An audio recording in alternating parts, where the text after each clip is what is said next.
प्रधानमंत्री नरेंद्र मोदी ने लोकमाता देवी अहिल्याबाई होलकर की जयंती के मौके पर भोपाल में उनकी याद में एक स्मारक डाक टिकट और विशेष सिक्का किया जारी।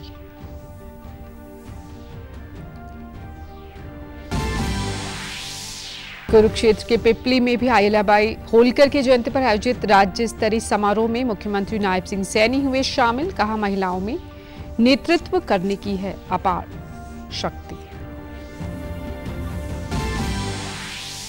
प्रदेश सरकार द्वारा आपातकालीन तैयारियों और प्रतिक्रिया क्षमताओं को बढ़ाने के लिए आज सभी 22 जिलों में ऑपरेशन शील्ड नामक नागरिक सुरक्षा अभ्यास हुआ आयोजित। और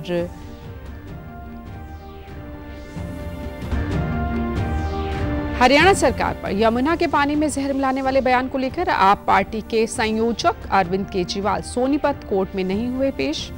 आगामी 9 अक्टूबर को दोबारा होगी पेश। नमस्कार, मैं हूं राजेंद्र कौर। अब समाचार विस्तार से। प्रधानमंत्री नरेंद्र मोदी ने लोकमाता देवी अहिल्याबाई होलकर की 300वीं जयंती के मौके पर भोपाल में लोकमाता देवी अहिल्याबाई महिला सशक्तिकरण महासम्मेलन में हिस्सा लिया। इस दौरान उन्होंने भोपाल में कई विकास परियोजनाओं का उद्घाटन और शिलान्यास किया और एक सार्वजनिक समारोह को भी संबोधित किया। प्रधानमंत्री ने लोकमाता देवी अहिल्याबाई को समर्पित एक स्मारक डाक टिकट और विशेष सिक्का भी जारी किया। 300 रुपए के सिक्के पर अहिल्याबाई होलकर का चित्र है।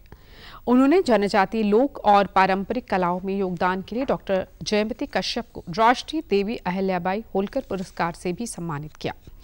प्रधानमंत्री ने सभी से लोकमाता देवी अहिल्याबाई के जीवन से प्रेरणा लेने का आह्वान करते हुए कहा कि अहिल्याबाई होलकर ने हमेशा सुशासन पर बल दिया। उन्होंने गरीबों के लिए भोजन की व्यवस्था करने के साथ ही शिक्षा पर भी जोर दिया। प्रधानमंत्री ने कहा कि 250 से 300 साल पहले जब भारत दास्ता की जंजीरों में बंधा था, तभी उन्होंने इतना महान काम किया जिसे आज भी याद किया जा रहा है।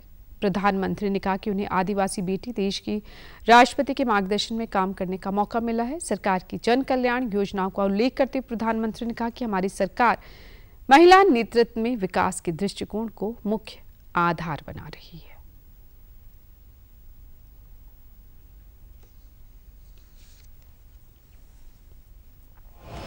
देवी अहिल्या जी ने 250-300 साल पहले हमें एक काम बताया था। आज 250-300 साल के बाद भी हमें बार बार किसानों को कहना पड़ता है कि क्रॉप डाइवर्सिफिकेशन बहुत जरूरी है। हम सिर्फ धान की खेती करके या गन्ने की खेती करके अटक नहीं सकते। देश की जरूरतों को, सारी चीजों को हमें डाइवर्सिफाई करके उत्पादित करना चाहिए। उन्होंने आदिवासी समाज के लिए, गुमंतु टोलियों के लिए खाली पड़ी जमीन पर खेती की योजना बनाई है।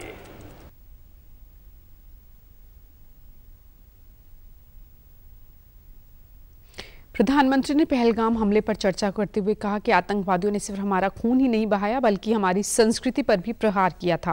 उन्होंने कहा कि आतंकवादियों ने भारत की नारी शक्ति को चुनौती दी जो उनके लिए काल बन गई। का खून ही नहीं बहाया, उन्होंने हमारी संस्कृति पर भी प्रहार किया है। उन्होंने हमारे समाज को बांटने की कोशिश की है। और सबसे बड़ी बात, आतंकवादियों ने भारत की नारी शक्ति को चुनौती दी है। ये चुनौती आतंकवादियों और उनके आकाओं के लिए काल बन गई है, काल। ऑपरेशन सिंदूर आतंकवादियों के खिलाफ भारत के इतिहास का सबसे बड़ा और सफल ऑपरेशन है।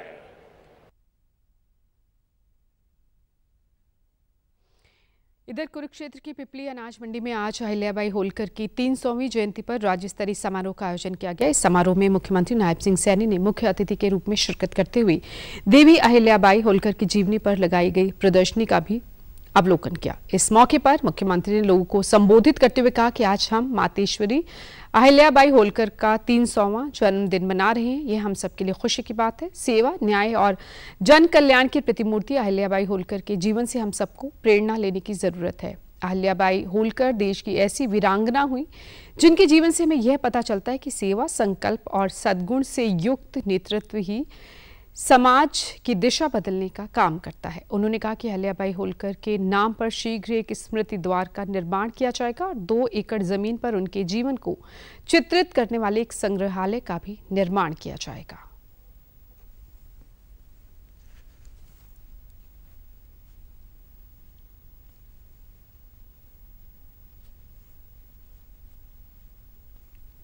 आज हम एक ऐसे युग निर्माता, ऐसे व्यक्तित्व जिनका जीवन हमारे सामने खुली किताब है, आज हम मिलकर के उनकी 300वीं जयंती मना रहे हैं।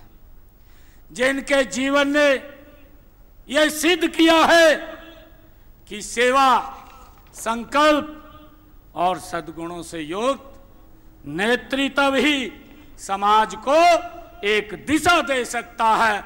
ये माता अहिल्याबाई होलकर जी ने अपने जीवन में, अपने शासन में ये सिद्ध किया है। अहिल्याबाई होलकर जी के जीवन के ऊपर कि एक लाइब्रेरी बने और उनके जीवन का पूरा सार उसके अंदर प्रदर्शनी के माध्यम से दिखाया जाए। हम लगभग 2 एकड़ जमीन उनके पूरे जीवन को चित्रित करने के लिए, उसको प्रदर्शित करने के लिए हम 2 एकड़ जमीन वो देने का काम करेंगे। उन्होंने कहा कि नारी केवल कोमल नहीं बल्कि उसमें संकल्प और नेतृत्व करने की शक्ति है। आज हमारी बेटियां अंतरिक्ष में उड़ान भर रही हैं, सीमा पर डटी हुई हैं। यह उसी चेतना का परिणाम है जो माता अहिल्याबाई होलकर ने जगाई थी। पाकिस्तान के खिलाफ हमारी 2 बेटियां सोफिया कुरैशी और व्योमिका सिंह ने ऑपरेशन सिंदूर में देश को लीड किया। में केवल कोमलता ही नहीं है, संकल्प और नेतृत्व भी तेज होता है। ये माता अहिल्याबाई होलकर ने सिद्ध करके दिखाया है। भारत की बेटियां देखते हैं कि अंतरिक्ष में उड़ान भर रही हैं और सीमा पर हमारी बेटियां डटी हुई हैं। ये माता अहिल्याबाई होलकर जी से ही प्रेरणा लेकर के हमारी बेटियां, चाहे व्योमिका सिंह हो और चाहे हमारी बहन कुरैशी हो, जिन्होंने उस ऑपरेशन सिंदूर को लीड करते हुए पूरे देश का भाइयों मार्गदर्शन करने का काम किया है। ये माता अहिल्याबाई होलकर जी की ही प्रेरणा है, जिसको नरेंद्र मोदी जी आगे बढ़ा रहे हैं। इस मौके पर मुख्यमंत्री ने पाल गडेरिया समाज धर्मशाला के लिए 31 लाख रुपए देने की घोषणा की। कुरुक्षेत्र के सांसद नवीन जिंदल, शिक्षा मंत्री महिपाल ढांडा, कृषि मंत्री श्याम सिंह राणा, रणवीर गंगवा और राज्यसभा सांसद रामचंद्र जांगड़ा ने भी 11-11 लाख रुपए देने का ऐलान किया।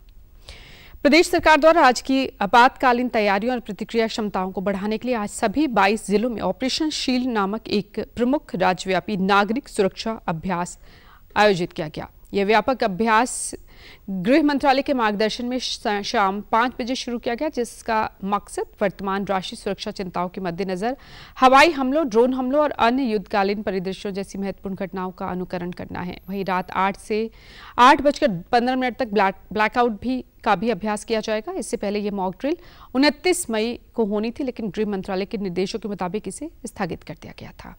इसी क्रम में आज भिवानी के लघु सचिवालय परिसर में आयोजित मॉक ड्रिल में सिविल डिफेंस प्रशिक्षण प्राप्त कर्मचारियों, विद्यार्थियों और युवाओं सहित police, volunteer, fire brigade, ambulance सेवा और रेड क्रॉस वॉलंटियर्स ने हिस्सा लिया। इसके तहत आपदा जैसी स्थितियों से निपटने के लिए आमजन को जागरूक किया गया। बरसात के बाद मॉक ड्रिल की शुरुआत सायरन बजने के साथ हुई। सार्वजनिक स्थलों पर आयोजित इस मॉक ड्रिल में आपदा से बचने का अभ्यास किया गया। साथ ही संभावित घटना स्थल से घायलों को अस्पताल में ले जाने के अभ्यास के साथ ही रास्ते को भी जल्दी पहुंचने के लिए तैयार किया गया। मॉक ड्रिल के दौरान लाइटों को और अन्य कार्यकलापों को बंद कर दिया गया। उपायुक्त महावीर कौशिक और जिला लोक संपर्क अधिकारी सुरेंद्र सिंघल ने बताया कि इस मॉक ड्रिल में आपदा की स्थिति में कैसे निपटना है और कम समय में कैसे रिस्पांस देकर विपरीत परिस्थितियों से बचना, इसका अभ्यास किया गया। रात को 8:15 का ब्लैकआउट रहेगा। इसका मुख्य उद्देश्य सभी आपातकालीन सेवाओं की जांच और गुणवत्ता की परख करना था। उन्होंने लोगों से अपील की कि किसी प्रकार का पैनिक लेने की जरूरत नहीं, यह सिर्फ एक जागरूकता कार्यक्रम है।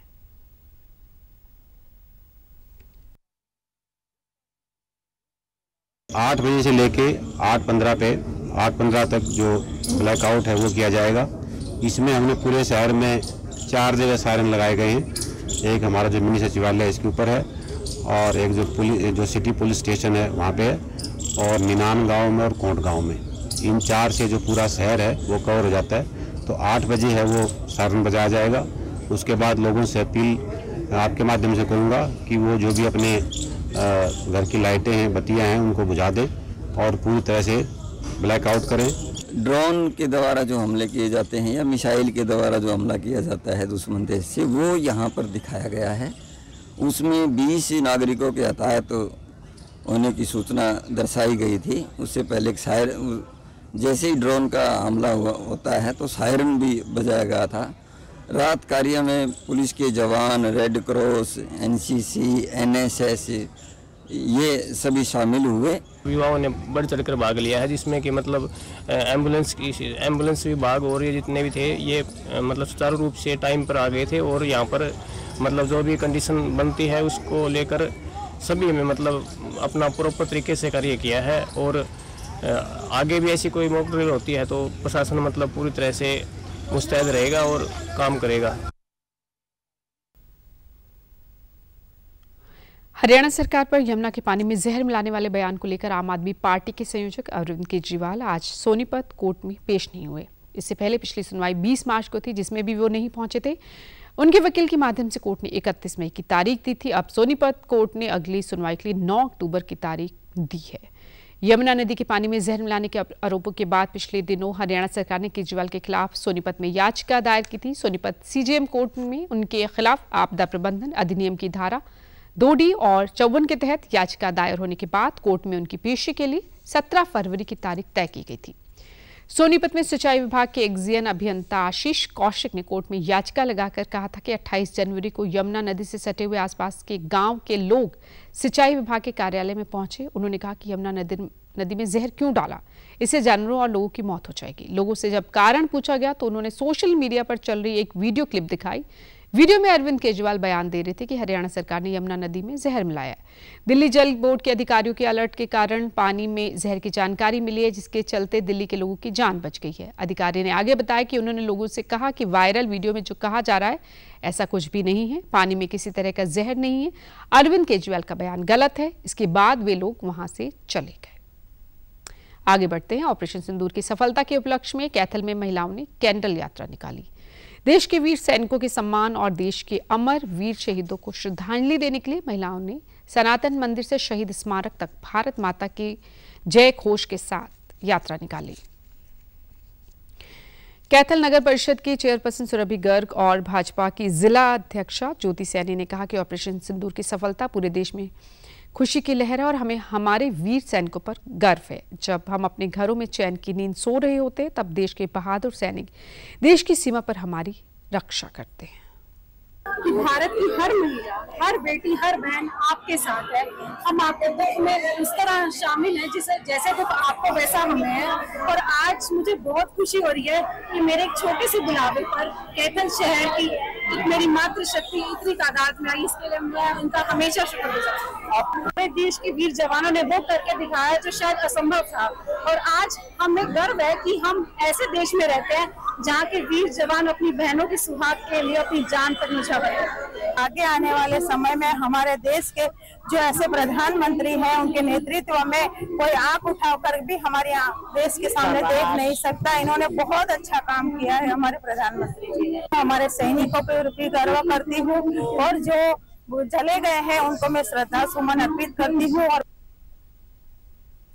वहीं स्थानीय महिलाओं ने कहा कि भारतीय सेना और केंद्र सरकार ने आतंकियों को मुंहतोड़ जवाब दिया है। हमें हमारी सेनाओं पर गर्व है। बहुत गर्व है अपने वीर सैनिकों पर। ये जो सिंदूर ऑपरेशन चला है, इसमें हमारे वीर सैनिकों ने जो पहलगाम में जो घटना हुई थी, इसका बदला लिया है। इसके लिए हम वीर सैनिकों को हम नमन करते हैं और उनके बलिदान पर, उनकी बहादुरी को हम नमन करते हैं और हम मोदी जी का धन्यवाद करते हैं कि उन्होंने हमारे पाकिस्तान को ऐसा सबक सिखाया, उनको छठी का दूध याद दिला दिया। महिलाएं सभी मातृशक्ति का एकत्रित हुई है अपने वीर सैनिकों के लिए कि उन्होंने बहुत ही बहादुरी के साथ पाकिस्तान के साथ युद्ध किया, हिंदुओं पर जो अत्याचार हुआ उसके खिलाफ वो खड़े हुए। तो आज हम उनके सम्मान में यहाँ पर कैंडल मार्च करने जा रहे हैं। तो बहुत ही अच्छा लग रहा है कि सारी मातृशक्ति एकजुट है कि हमारे जो वीर सैनिक हैं उस समय हमारी रक्षा करते हैं। जब हम घरों में आराम से सो रहे होते हैं, वो अपने सीने पर गोलियां खाते हैं, शहीद हो जाते हैं और उन्हें वो अपने सारे भारत देश को ही अपना परिवार समझते हैं और सबकी रक्षा करते हैं। आज विश्व तंबाकू निरोध दिवस है। आज के दिन तंबाकू के उपयोग के खतरों के प्रति जागरूकता उत्पन्न की जाती है। यह दिवस विश्व स्वास्थ्य संगठन द्वारा तंबाकू के उपयोग को खत्म करने के लिए एक वैश्विक पहल है। देखिए खास रिपोर्ट। नुकसान के बारे में लोगों को जागरूक करने के लिए हर साल 31 मई को विश्व तंबाकू नियंत्रण दिवस मनाया जाता है। इस साल विश्व तंबाकू दिवस का थीम है आकर्षण का पर्दाफाश। तंबाकू और निकोटीन उत्पादों पर उद्योग की रणनीतियों को उजागर करना है। युवाओं में बढ़ते तंबाकू का सेवन का प्रचलन और हुक्काबार की लत चिंता का कारण है। इस दिन का उद्देश्य लोगों को तंबाकू सेवन के हानिकारक प्रभावों के बारे में जागरूक करना है और उन्हें तंबाकू छोड़ने के लिए प्रेरित करना है। जानकार मानते हैं कि तंबाकू के सेवन से 10 तरह के कैंसर होते हैं। तंबाकू का सेवन मुंह के कैंसर का एक बड़ा कारण माना जाता है। विश्व स्वास्थ्य संगठन ने 1987 में तंबाकू के सेवन से होने वाली बीमारियों और मौतों पर लगाम लगाने के लिए इस दिन की शुरुआत की थी। पहली बार 31 मई 1988 को अंतर्राष्ट्रीय स्तर पर तंबाकू निषेध दिवस मनाया गया। इसके बाद हर साल ये दिन वैश्विक स्तर पर मनाया जाने लगा है। तंबाकू से हर साल दुनिया में 80 लाख से ज्यादा लोगों की मौत होती है। ये दिन तंबाकू और उससे जुड़ी बीमारियों जैसे कैंसर, हृदय रोग, स्ट्रोक, फेफड़ों संबंधी बीमारियों के खतरे के बारे में जागरूकता फैलाता है। खासकर ये दिन युवाओं और बच्चों को तंबाकू से दूर रहने का संदेश देता है। तंबाकू के सेवन से फेफड़ों, मुंह, गले, पेट का कैंसर होने की आशंका रहती है।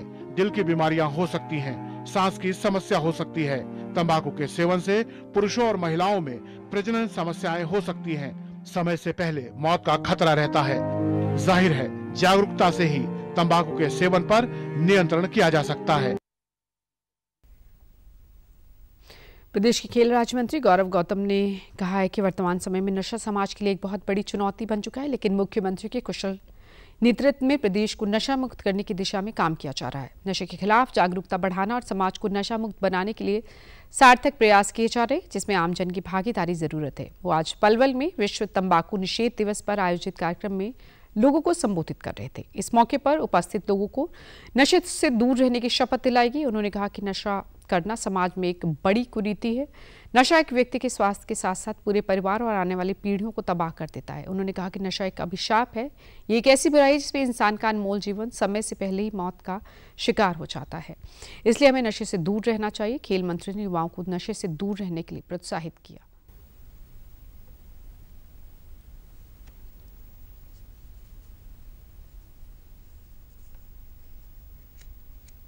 मुख्यमंत्री का सपना है आने वाले समय पर नशा एक बहुत बड़ी चुनौती बन रहा है। युवाओं के लिए बहुत बड़ी चुनौती नशा बन रहा है। हम ये संकल्प भी है कि हम हरियाणा प्रदेश को नशा मुक्त करने के लिए, ड्रग्स फ्री हरियाणा बनाने के लिए अपने अपनी भूमिका निभाएंगे। ड्रग्स एक चुनौती ही नहीं, ये समाज का एक बहुत बड़ी कुरीति है जो हमें खराब करती है, पीढ़ी को खराब करती है, परिवार को खराब करती है और आने वाली पीढ़ियों को भी खराब करने का काम नशा करती है। इससे बचने का प्रयास करें।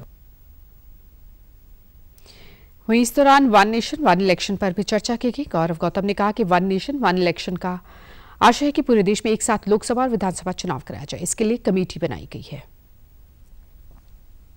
वन नेशन वन इलेक्शन से देश की आर्थिक व्यवस्था हो, देश की प्रशासनिक व्यवस्था हो, देश के विकास की निरंतरता के काम हो या राजनीतिक स्थिरता हो, या मतदाताओं में जागरूकता और भागीदारी हो। हर चीज में अगर कोई बाधा आता है तो चुनाव आता होगा, आप सबके सामने आपने देखा होगा। साथियों, इसको देखते हुए देश के प्रधानमंत्री ने जो विजन रखा है कि देश में एक राष्ट्र एक चुनाव होना चाहिए, अब ये देश को जरूरत है कि अब एक राष्ट्र एक चुनाव हर युवा तक ये बात पहुंचे और पहुंचकर इसकी शुरुआत हो और आने वाले समय पर जब भी चुनाव हो तो एक राष्ट्र एक चुनाव में हम लोग भागीदारी करें, हम अपना हिस्सा दें। ये मैं आज आपको सिर्फ बात आपके सबके संज्ञान में है। ये हमारी लोकतांत्रिक ताकत को भी मजबूत करता है। हिसार के नागरिक अस्पताल में भी लोगों को नशे के खिलाफ जागरूक किया गया। इस कार्यक्रम का मुख्य उद्देश्य आम नागरिकों और युवाओं को नशे से होने वाले नुकसान के प्रति जागरूक करना है।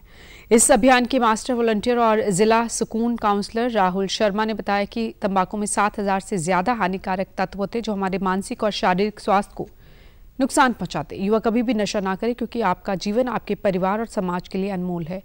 नागरिक अस्पताल के मनोचिकित्सक डॉक्टर पूनम दहिया ने बताया कि हर बड़े नशे की शुरुआत तंबाकू के साथ होती है। शुरू में युवा शौक के तौर पर तंबाकू का सेवन करते, लेकिन धीरे धीरे यह लत का रूप ले लेती है।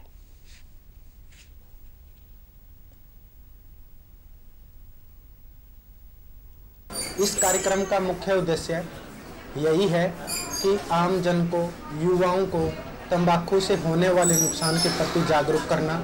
मैं सभी युवाओं को यही आह्वान करना चाहता हूं कि इस तंबाकू का सेवन ना करें, क्योंकि ये जो कई बार हमारे युवा के तौर पर, शौक के तौर पर हुक्के का सेवन करने लग जाते हैं, उससे बहुत नुकसान होता है। क्योंकि तंबाकू के अंदर 7000 से अधिक हानिकारक तत्व होते हैं।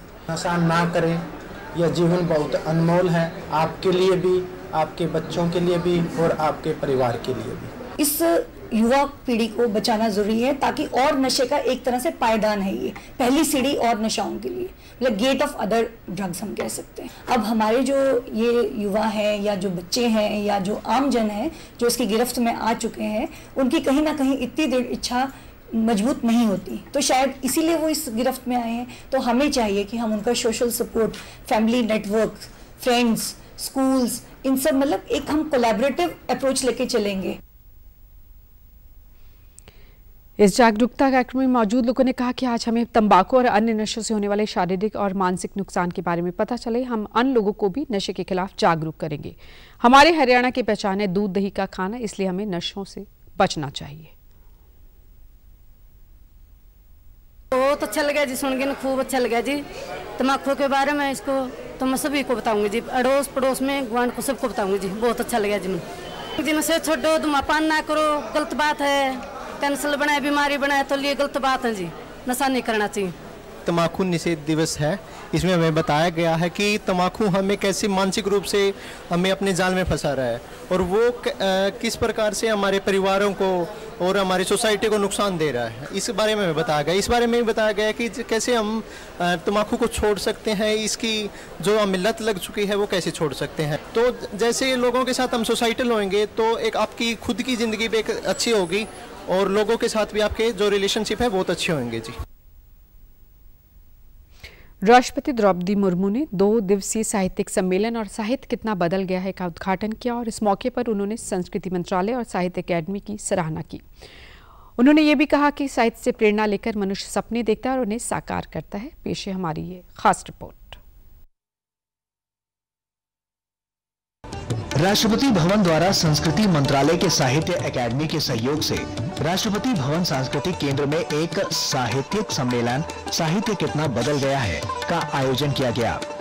इस 2 दिवसीय साहित्यिक सम्मेलन का राष्ट्रपति द्रौपदी मुर्मू ने गुरुवार को उद्घाटन किया। इस मौके पर केंद्रीय संस्कृति और पर्यटन मंत्री गजेंद्र सिंह शेखावत और देश भर के साहित्यकार इस सम्मेलन में मौजूद रहे। इस अवसर पर राष्ट्रपति ने कहा कि छात्र जीवन से ही उनके मन में साहित्य और साहित्यकारों के प्रति सम्मान और कृतज्ञता की भावना रही है। समय के साथ साहित्य के प्रति विशेष सम्मान की ये भावना और भी गहरी हो गई है। उनकी इच्छा थी कि अनेक साहित्यकार राष्ट्रपति भवन आए। उन्होंने इस सम्मेलन के आयोजन के लिए संस्कृति मंत्रालय और साहित्य अकादमी की सराहना की। विद्यार्थी जीवन से ही मुझमें साहित्य और साहित्यकारों के प्रति आदर और कृतज्ञता का भाव रहा है। समय के साथ साहित्य के प्रति विशेष सम्मान का ये भाव और अधिक गहरा होता गया है। मैं साहित्यकारों से मिलती रही हूँ। मेरी इच्छा भी कि राष्ट्रपति भवन में अनेक साहित्यकारों का आगमन हो। इस आयोजन के लिए मैं संस्कृति मंत्रालय और साहित्य अकादमी की हृदय से सराहना करती हूँ। राष्ट्रपति ने कहा कि बदलते संदर्भों के बीच ईसाई मानवीय मूल्यों की स्थापना ही कालजयी साहित्य की पहचान है। जैसे जैसे समाज और सामाजिक संस्थाएं बदली हैं, चुनौतियां और प्राथमिकताएं बदली हैं, साहित्य में भी परिवर्तन देखा गया है। लेकिन साहित्य में कुछ ऐसा है जो सदियों बाद भी प्रासंगिक बना हुआ है। जैसे जैसे समाज और सामाजिक संस्थान बदले हैं, चुनौतियां और प्राथमिकताएं बदली है, ऐसे ऐसे साहित्य में भी बदलाव देखे गए हैं। लेकिन साहित्य में कुछ ऐसा भी होता है जो सदियों बाद भी प्रासंगिक बना रहा है। स्नेह और करुणा के साहित्यिक संदर्भ बदलते रहते हैं, किंतु उनकी भावभूमि नहीं बदलती। साहित्य से प्रेरणा लेकर मनुष्य सपने देखता है और उन्हें साकार करता है। इस 2 दिवसीय सम्मेलन में विभिन्न विषयों जैसे कवि सम्मेलन, सीधे दिल से, भारत का नारीवादी साहित्य, नई राहें बनाना, साहित्य में बदलाव बनाम बदलाव का साहित्य और वैश्विक परिप्रेक्ष्य में भारतीय साहित्य की नई दिशाएं पर विभिन्न सत्र आयोजित होंगे। इस सम्मेलन का समापन देवी अहिल्याबाई होलकर की गाथा के साथ होगा। केंद्रीय महिला एवं बाल विकास मंत्री अन्नपूर्णा देवी ने CII वुमेन एग्जाम्पलर अवार्ड 2025 की विजेता महिलाओं को सम्मानित किया। इस दौरान उन्होंने कहा कि ये जमीनी स्तर की महिलाएं छोटे छोटे गांवों से निकलकर कई चुनौतियों को पार कर परिवर्तन के प्रतीक बन चुकी हैं और भारत के निर्माण में योगदान दे रही हैं। किसी भी देश की प्रगति का एक महत्वपूर्ण संकेतक महिलाओं की स्थिति होती है। आज महिलाएं प्रगति कर रही हैं और विमानन, अनुसंधान से लेकर खनन जैसे विविध क्षेत्रों में सक्रिय हैं। उन्होंने बेटी बचाओ बेटी पढ़ाओ जैसे कई सरकारी प्रयासों का उल्लेख किया और महिला नेतृत्व वाले विकास की सरकार की दृष्टि पर बल दिया। उन्होंने ये भी कहा कि विकसित भारत 2047 के विजन को साकार करने में महिलाओं की भूमिका महत्वपूर्ण है। उद्योग जगत द्वारा महिलाओं के समर्थन और प्रोत्साहन की सराहना करते हुए उन्होंने सभी से आगे आकर महिलाओं को सहयोग देने की अपील की ताकि भारतवर्ष 2047 तक विकसित भारत का लक्ष्य हासिल कर सके। वुमेन एग्जाम्पलर अवार्ड उन ग्रामीण और वंचित समुदाय के महिला नेताओं को सम्मानित करता है जिन्होंने गहरी सामाजिक और आर्थिक बाधाओं को पार कर समाज में परिवर्तन लाने का काम किया। इस साल एक नई श्रेणी सामुदायिक सशक्तिकरण को जोड़ा गया जिसके अंतर्गत उन महिलाओं को सम्मानित किया गया जो विभिन्न पहलों के माध्यम से अपने समुदायों को अधिक मजबूत और सक्षम बना रही हैं। स्वास्थ्य, शिक्षा और सूक्ष्म उद्यम की पूर्ववर्ती श्रेणियां इस कार्यक्रम का अभिन्न हिस्सा बनी हुई हैं। आगे बढ़ते हैं। पाकिस्तान के आतंकवादी चेहरे को बेनकाब करने के लिए सर्वदलीय प्रतिनिधिमंडल विदेश दौरे पर है। कांग्रेस सांसद शशि थरूर के नेतृत्व वाला कोलंबिया के बगोटा में ये प्रतिनिधिमंडल पहुंचा है। भारतीय प्रतिनिधिमंडल के एतराज के बाद कोलंबिया ने आधिकारिक तौर पर अपना वह बयान वापस ले लिया जिसमें उन्होंने भारत के लक्षित हमलों के बाद पाकिस्तान में हुई मौतों पर संवेदना जताई थी। इससे पहले सर्वदलीय प्रतिनिधिमंडल का नेतृत्व कर रहे शशि थरूर ने चिंता जताते हुए कहा था कि हम कोलंबिया सरकार की प्रतिक्रिया से थोड़े निराश हैं। भारत के सर्वदलीय प्रतिनिधिमंडल से मुलाकात के बाद कोलंबिया की उप विदेश मंत्री ने कहा कि हमें पूरा विश्वास है कि आज जो हमें स्पष्टीकरण मिला है और वास्तविक स्थिति, संघर्ष और कश्मीर में जो कुछ हुआ उसके बारे में अब हमारे पास जो विस्तृत जानकारी उसके आधार पर हम बातचीत जारी रख सकते हैं। आतंकवाद के खिलाफ भारत के रुख को स्पष्ट करने के लिए शिवसेना सांसद श्रीकांत शिंदे के नेतृत्व में सांसदों का डेलीगेशन सेरा लियोन पहुंचा। शिंदे के नेतृत्व में ग्रुप 4 के प्रतिनिधिमंडल ने सेरा लियोन के उपराष्ट्रपति से मुलाकात की। इस मुलाकात के दौरान उपराष्ट्रपति ने आतंकवादी गतिविधियों को लेकर कड़ी निंदा की, साथ ही पहलगाम में हुए हमले पर दुख जताया। सर्वदलीय प्रतिनिधिमंडल ने फ्री टाउन में प्रेस कॉन्फ्रेंस को संबोधित किया। श्रीकांत शिंदे ने बताया कि भारत ने हमेशा अपने पड़ोसी देश के साथ शांति की वार्ता की पहल की, लेकिन किस तरह से पाकिस्तान ने हर बार आतंकवादी हमलों के जरिए भारत को धोखा दिया। Our two prime ministers themselves personally visited Pakistan, did number of declarations. We always initiated peace talks with our neighboring nation Pakistan. But every time we were backstabbed by the terrorist attacks. Why this Operation Sindoor happened? Because we were attacked continuously, and this time the attack was not only on the citizens, it was on the humanity. So defend our citizens, to defend our nation, we had to undertake this Operation Sindoor, but in this Operation Sindoor, if you mark, only the 9 terrorist camps were neutralized. वहीं NCP SP की सांसद सुप्रिया सुले के नेतृत्व वाला सर्वदलीय प्रतिनिधिमंडल इस समय इथियोपिया के एडिस अबा में है। अपनी यात्रा के दौरान प्रतिनिधिमंडल ने इथियोपिया के पूर्व प्रधानमंत्री हैलामारियम देसालेगिन से मुलाकात की। मुलाकात के दौरान डेलीगेशन के सदस्यों ने ऑपरेशन सिंदूर की जानकारी दी। साथ ही सीमा पर आतंकवाद के खिलाफ भारत का क्या रुख है इसे भी साफ किया। देसालेगिन से मुलाकात के बाद सुप्रिया सुले ने कहा कि आतंकवाद के उन्मूलन की इस यात्रा में इथियोपिया भारत के साथ मजबूती से खड़ा है। We were very, very warmly received and very reassured that in this journey of eradication of terrorism, Ethiopia stands together solidly with India. Bhajpa सांसद रविशंकर प्रसाद के नेतृत्व में सर्वदलीय प्रतिनिधिमंडल ने डेनमार्क में भारतीय समुदाय के लोगों से मुलाकात की। भारतीय समुदाय के लोगों को संबोधित करते हुए रविशंकर प्रसाद ने कहा कि पूरी दुनिया पाकिस्तान की करतूत को जानती है। पाकिस्तान ने 4 बार भारत के साथ युद्ध छेड़ने की दुस्साहस की, लेकिन हर बार उसे मुंह की खानी पड़ी। अब पाक ऑक्यूपाइड कश्मीर से लेकर बलूचिस्तान तक के लोग भारत के साथ आने के लिए दुनिया से गुहार लगा रहे हैं। अब पूरी दुनिया जान चुकी है कि पाकिस्तान आतंकवादियों का सबसे बड़ा पनाहगार है। खबरों में फिलहाल इतना ही। इजाजत दीजिए। नमस्कार।